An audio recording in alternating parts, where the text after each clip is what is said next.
Pemirsa, pemerintah Provinsi Kepri mengklaim adanya tren penurunan kasus aktif COVID-19. Ketersediaan tempat tidur di rumah sakit bagi pasien COVID-19 juga meningkat. Penerapan PPKM darurat level 4 sejak 12 Juli yang masih berlangsung hingga kini diduga menjadi faktor yang mempengaruhi. Seperti yang kita tahu bersama, Provinsi Kepulauan Riau salah satu daerah di luar Pulau Jawa Bali yang wajib melaksanakan penerapan PPKM darurat hingga level 4. Akibat penerapan tersebut, kini mulai menampakkan hal yang positif, lantaran tren terhadap kasus aktif mengalami penurunan dan diikuti dengan persentase bed occupancy rate atau BOR yang ikut menurun.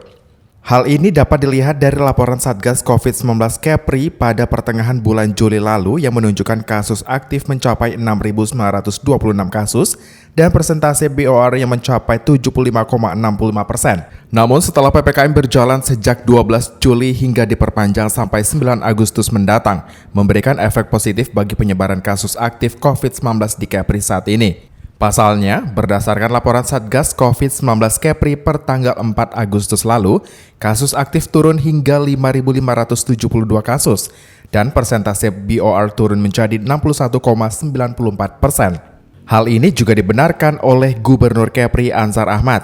Ia optimis dengan PPKM saat ini bisa dapat menurunkan angka positif COVID-19 di Kepri, kendati penambahan kasus masih mengalami secara fluktuasi. Sempat kemarin turun sudah sampai 300-an, 400-an, dan ini naik lagi 500-an lebih, karena memang kita dorong tracing, kita lakukan lebih banyak supaya bisa menyasar masyarakat yang terpapar COVID, ya, baik yang OTG maupun non-OTG, ya, dalam rangka memutus mata rantai itu.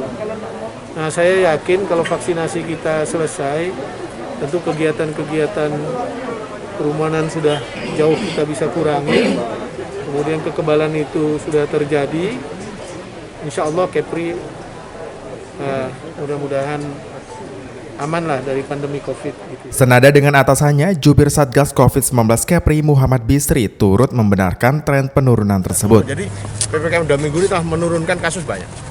Baru kita turun, kasus turun, semua turun. Termasuk angka positif juga turun. Ya. Berapa persen Pak penurunannya Pak biasanya? Enggak, kan dari 7.000 sekarang tinggal 5.500 kan? Diharapkan melalui PPKM level 4 hingga 9 Agustus mendatang semakin dapat memberikan perkembangan yang baik dalam penanganan COVID-19 serta target vaksinasi yang lebih dari 70%. Muhammad Nazarullah, GoTV News melaporkan.